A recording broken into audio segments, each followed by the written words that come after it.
यदि किसी त्रिभुज में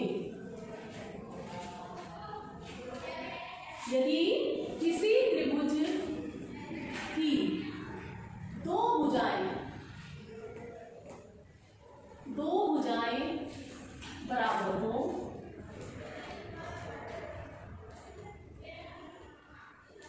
तो उनके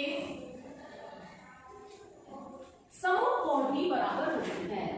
ये बहुत ही इंपॉर्टेंट रिजल्ट है और इसका प्रयोग हम जो बड़ी क्लासेस है, जब 9 में आप पढ़ेंगे या फिजिक्स में, इस रिजल्ट का यूज होता है। तो उनके समकोण भी बराबर होंगे या बराबर होते हैं।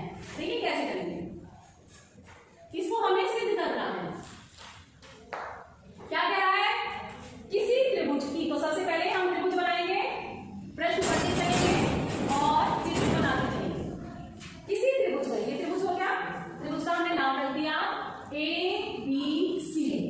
इसकी दो भुजाएं बराबर है, कोई सी भी दो भुजा आप ले लेंगे, हमने अपनी सुविधा के लिए रखी AB बराबर है AC।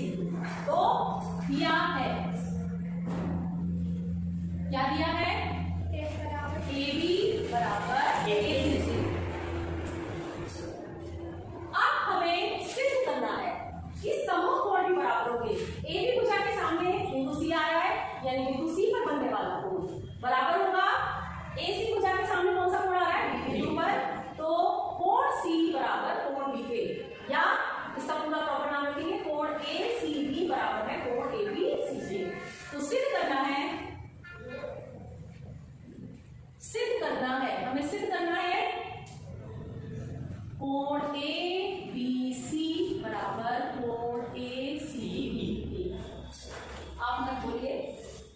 अब इसके लिए हमें सबसे पहले रचना करनी है। रचना कुछ हमें अपने आप कल्पना करके कुछ हम इस त्रिभुज में रचना करते हैं। क्या रचना करते हैं? क्योंकि हमने सर्वांगसम पढ़ रखा है, तो सर्वांगसम से ही हम ये रिजल्ट निकालेंगे। हम बिंदु A से रेखाखंड BC पर लंब डालेंगे। लंब आपको बताया था 90 अंश का कोण बनाती हुई रेखा, ये लंब हो गया। ठीक है, मान लीजिए ये BC भुजा को बिंदु B पर मिल रहा। अब ध्यान से देखिए, रचना हमने क्या करी? AD लंब डाला, लंब भी आपको बताया था ये चिन्ह होता है लंब का, BC भुजा। ठीक है, अब इसके बाद इसकी उत्पत्ति देखिए कि हमने जो अपना निष्कर्ष दिखाना है कि कोण ABC बराबर कोण ACB है। कैसे? अब देखिए, लंब डालने से हमारे पास दो त्रिभुज आ गए, त्रिभुज ABB और त्रिभुज ACB। दोनों त्रिभुजों को ध्यान से देखेंगे, त्रिभुज ABB तथा त्रिभुज ACB। जो दिया है, जो रचना करी है, उसको हम साथ साथ लिखते चलेंगे। AB बराबर AC के, ये हमें दिया है। अब बहुत ध्यान से देखेंगे दोनों त्रिभुजों को। ये त्रिभुज है ABB और ये दूसरा त्रिभुज है ABC। यदि आप दोनों त्रिभुजों को ध्यान से देखें तो ये AB भुजा इस त्रिभुज में भी आ रही है और इस त्रिभुज में आ रही है, यानी ये दोनों त्रिभुजों के लिए है, यानी उभयनिष्ठ, दोनों तरफ है, तो उसे क्या कहते हैं? उभयनिष्ठ। AB बराबर AB, उभयनिष्ठ। और एक और चीज, चूंकि ये समकोण है, समकोण का लंब डाला था ना, वो समकोण बन रहा है, तो यानी ये दोनों ही त्रिभुज, ये भी दोनों ही त्रिभुज कैसे त्रिभुज हो गए? समकोण त्रिभुज। ठीक है, त्रिभुज ABB तथा त्रिभुज ACD समकोण त्रिभुज हो गए,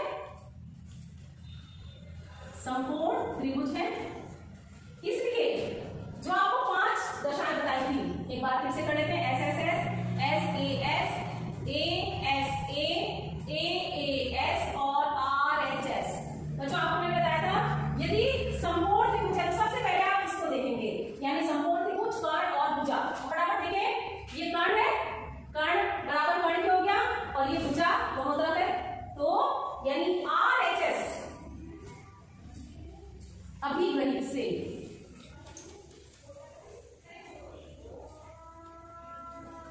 त्रिभुज ए बी बी सर्वांग सम हो गया किसके? त्रिभुज ए सी डी के। और जब सर्वांग सम है, सर्वांग सम माने सारे अंग समान यानी सारी भुजाएं दूसरे त्रिभुज की संगत भुजा के बराबर होंगे और सारे कोण भी संगत कोण के बराबर होंगे, अर्थात कोण ए बी डी बराबर है कोण ए सी डी के। इसलिए कोण ए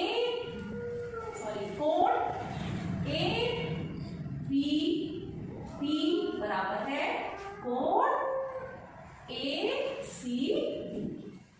इसके अलावा और रिजल्ट क्या निकल आए? देखिए सब कुछ बराबर है, तो यानी बीडी भुजा भी किसके बराबर होगी? डीसी भुजा के। बीडी बराबर डीसी के। और एक और रिजल्ट निकल कर आएगा कि ये वाला जो कोण है ये इस बिंदु पर यानी कोण बी ए डी बराबर होगा कोण डी ए सी के। इसे एक रिजल्ट और निकल के आ रहा है कि किसी भी समद्विबाहु त्रिभुज में यदि लंब डाला जाए, सामने की भुजा के जो लंब डाला है किसी भी बिंदु से सामने की भुजा पर यदि लंब डाला जाए तो वो कोण को दो बराबर भागों में बांटता है। ठीक है, तो इस प्रमेय से आपकी तीन प्रमेय एक साथ सिद्ध हो जाएंगी। क्या क्या? सबसे पहली बात तो ये कि सम्मुख कोण, यदि किसी त्रिभुज में दो भुजाएं बराबर है तो उनके सम्मुख कोण भी कैसे होते हैं? बराबर। या यदि किसी त्रिभुज में कोण भी अगर बराबर है तो उनके सम्मुख जो है वो भुजाएं वो भी कैसी होती हैं? बराबर। या जो लंब डाला जाता है, यदि किसी समद्विबाहु त्रिभुज में किसी भी बिंदु से सामने की भुजा पर लंब डाला जाता है तो वो लंब उस भुजा को दो बराबर भागों में बांटता है और जिस बिंदु से वो लंब डाला गया है उस बिंदु पर बनने वाले कोण को भी वो दो बराबर भागों में बांटता है। तो ये बहुत ही इंपॉर्टेंट प्रमेय है और इसका प्रयोग हम आगे के जो सवाल आएंगे आपके उनको हल करने में करेंगे। फिजिक्स में भी इसका बहुत